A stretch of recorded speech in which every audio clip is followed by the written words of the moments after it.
Christmas. With what better than to have an all sweets episode? That's what this is. Welcome to the all things sugar. So what we're doing here, the first one is going to be a pumpkin roll. There's two parts to this. You want to make a flattened out cake, and while it's still warm, we're going to have to roll it up. And then we're going to do a cream cheese filling. So let's get started. First thing we're making is the pumpkin roll. We're making the base. So what we're going to need is, and you remember we're baking, so you want to make sure you measure. We're using 3/4 of a cup of, I only use whole wheat or whole grain flour. And then we're using a 1/2 teaspoon of baking soda and baking powder. Make sure you level those off. That'll help it rise. We're using 2 teaspoons of pumpkin pie spice. Now if you don't have pumpkin pie spice, you can just use a combination of clove, nutmeg, and cinnamon. Then I'm going to use 1/4 of a cup of egg whites. Now you can use whole eggs. I only use egg whites. So that was 1/4 of a cup.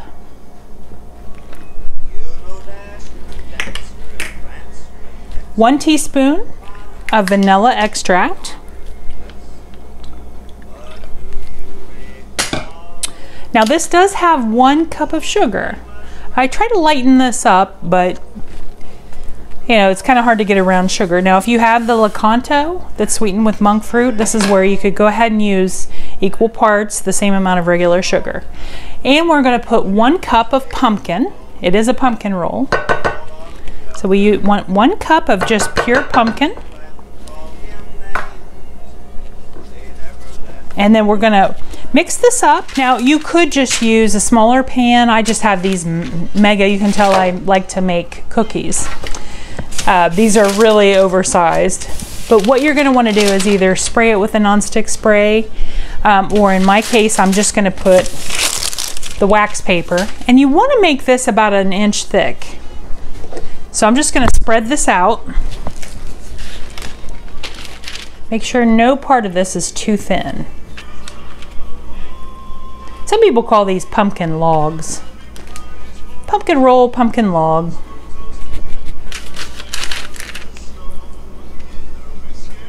Okay, this goes into the oven. It's going to bake at 375. I'm going to check it in about 12 minutes. You want to do the toothpick test in the middle, and just as soon as it's done, pull it out.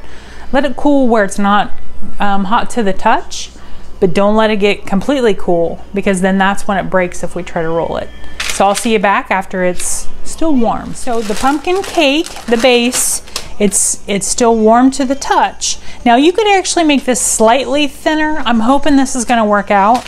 What you want to do before it gets too cool is pick whatever way you would like to have it roll. And I think just the way I have mine, it looks like it would roll better this way. So then you're going to get another piece of wax paper. You're going to just, and again, you have to do this while it's still warm. And then you want it to actually cool off, wrapped up like this. So you could even, I might need to tie it off. And again, you could use a kitchen towel, whatever you might have. You just want it to stay.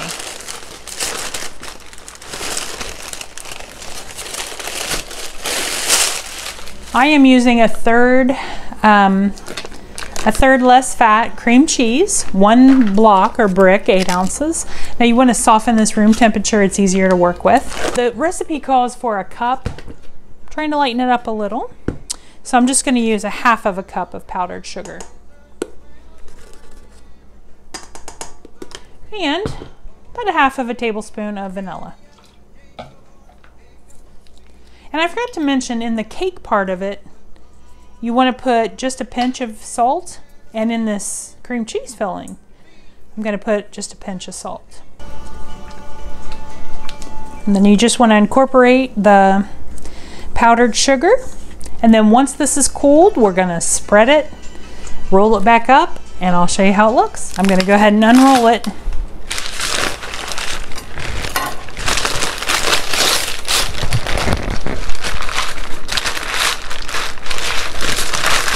The moment of truth. And it's okay if it breaks a little. So I'm gonna leave the paper underneath. And you wanna just kind of unroll it a little. And we're gonna go ahead and put all of the cream cheese on it.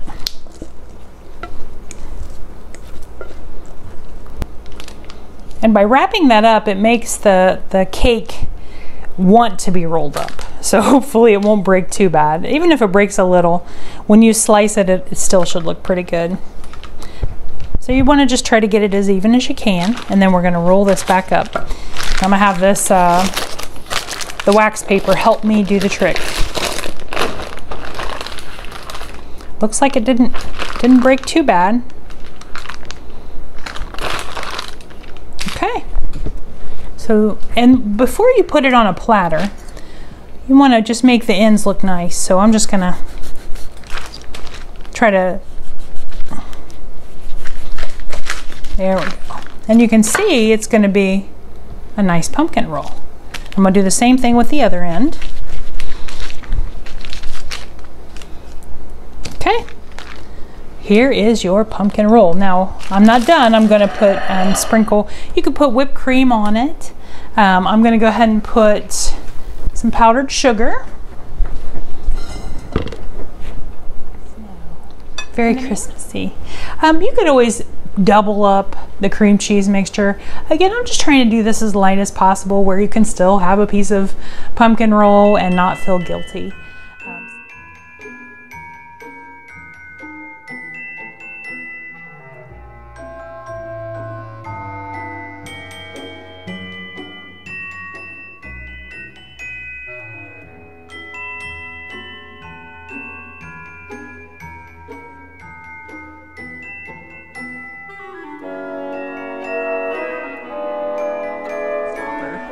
I'm making espresso chocolate ravioli. And there's a lot of different variations. You can pretty much stuff this with cream cheese. I'm gonna make it more like a cannoli. I'm using ricotta. Now, I know Kroger, I don't know if you have a Kroger in your area, but there's a low-fat ricotta. If not, you could also use fat-free or low-fat cream cheese. So we're gonna make the filling, and I'm using just regular wonton wrappers. And we're gonna stuff those with a ricotta, pinch of coffee, powdered sugar, and chocolate mixture. So let's do the filling first. I'm gonna put in 1/4 cup of chocolate chips. You could use mini, you could use regular. You can also use Lily's that's sweetened with stevia. Or you could use, I recommend using at least 70%. I have some organic dark chocolate, so it adds a little bit of extra nutrients. So I'm going to put in 1/4 cup of that. You could also use just regular semi-sweet. And then I'm going to put in 1/4 cup of powdered sugar. And again, this is where you could kind of swap it out with, there's monk fruit with Lakanto. I'm using regular powdered sugar. And you want to reserve a little bit to sprinkle on the top. And then we're also going to use 1/2 cup of the low-fat ricotta. This stuff is pretty amazing. You can do so many savory, you can make lasagna out of this. And it's only got 50 calories for 1/4 cup, where the regular has like double that. So I just have this little mixture of the powdered sugar, ricotta, and can't forget the espresso part. Now this, you can leave this out and make them just chocolate ravioli. I'm just putting, gosh, this is like 1/4 teaspoon. And it'll kind of melt into the wetness of the ricotta. Now what you'll need when you start filling the wontons, you want to get a little spoon. I'm just using 1 tablespoon size, because you want to try to make them even. And you're also going to need a little bit of water. What you're going to do, and I'll show you, you're going to line the rim. Again, this is ravioli. So you'll stuff it And then you're going to use 2 of them for each ravioli. Or you could fold them over. Experiment a little and see what works best for you. So I have my sheet that has either used non-stick spray or wax paper always works well. So I have my filling, I have my little spoon. I think I'm going to actually fold them over. That way people can have more. Because we're going to top this with a drizzle of chocolate, powdered sugar, and hazelnuts. You could top it with just a drizzle of chocolate or honey or caramel because I'm going with this chocolate flavor profile. So you're going to just take about a teaspoon and you're going to wet the sides so it sticks together. You could use an egg wash, but I'm just using good old-fashioned water. And then you want to just fold it into a triangle. Think of ravioli and pinch it. If you don't have it sealed all the way, the filling will come out. Now you can use an air fryer.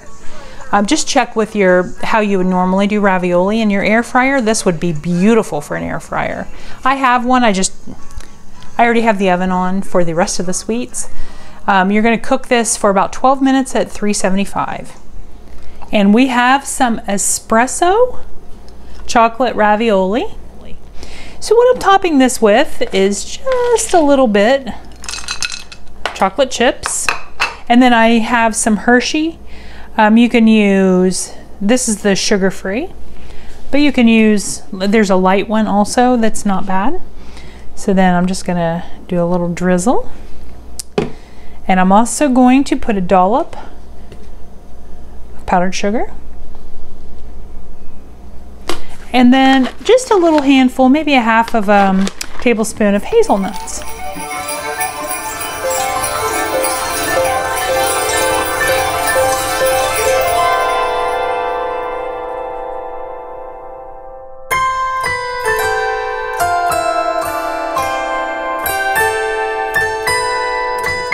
A raspberry cheesecake brownie. The first thing that's going to go in here, it calls for butter, but instead this isn't going to be the healthiest thing on the planet, but it's going to be a little bit lighter. So you're going to put 4 ounces of unsweetened applesauce. That takes the place of the butter. We're going to use a half a cup of brown sugar. Now the recipe also calls for a cup of sugar, but I'm only going to put half of a cup in there. And it's packed, so that means that you get a little bit more. Then I'm going to use 1/4 of a cup of egg white. I don't use eggs. Now you want to just go ahead and set aside a half of a cup if you're doing what I do and where you get it ready ahead of time, because the other 1/4 of a cup of egg is going to go in the cheesecake mixture. Then we're going to use a half a cup of whole wheat flour, half a cup of unsweetened Dutch cocoa. That's going to make it taste like a brownie. I'm going to always use a pinch of salt, even though it's a sweet. So I'm going to put like maybe a half a teaspoon. And you want a little bit of vanilla, about a half of a tablespoon of vanilla. Okay, and then we're just going to mix this up. I've taken this is a pretty large pan. This is about a 13 by 9, and I've sprayed it with non-stick spray. So what we're going to do is we're going to put the brownie mixture in it.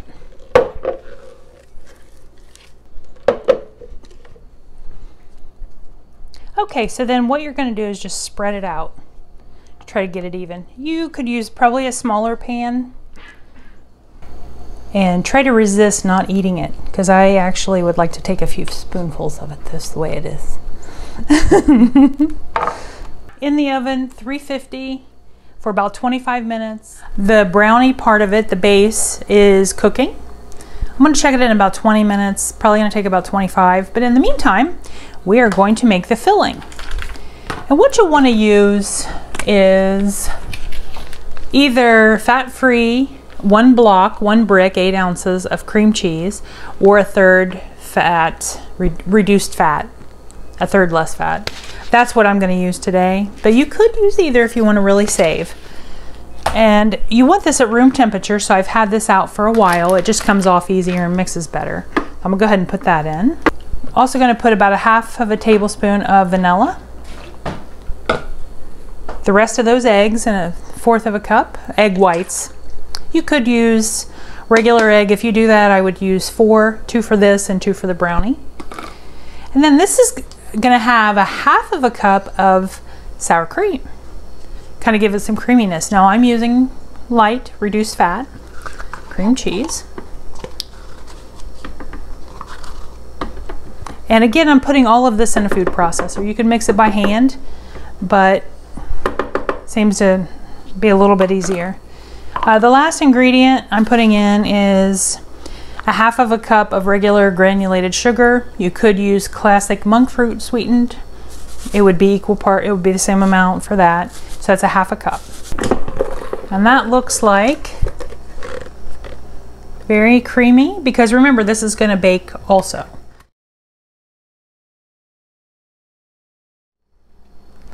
So you wanna just take little dollops and put them here and there. Okay, and then I'm gonna take a knife and just kind of swirl it around. Don't go too deep, you don't want it to actually go, penetrate to the brownie part of it, but you're just gonna put like little swirls. You could do it with a spoon, with a fork. And then this is gonna bake for about another 10 to 15 minutes. There's a brownie layer, cheesecake layer, and then raspberry layer. And then we're gonna top it with a little bit of regular raspberry. And then you could drizzle it at this point with a little bit of chocolate or powdered sugar. I hope that you give this a try, or any of the other sweets recipes. It is Christmas. It's a joyous time of year, even with all the stuff that's going on in the world. Just try to enjoy life a little bit. Baking, cooking, have together time or have you time, even if you live by yourself. Just have time where you do something fun and creative. And in this case, you can eat what you make in the creativity section. So please have a wonderful Christmas. Love each other, be safe, and come back and visit my kitchen again. We wish you a Merry Christmas.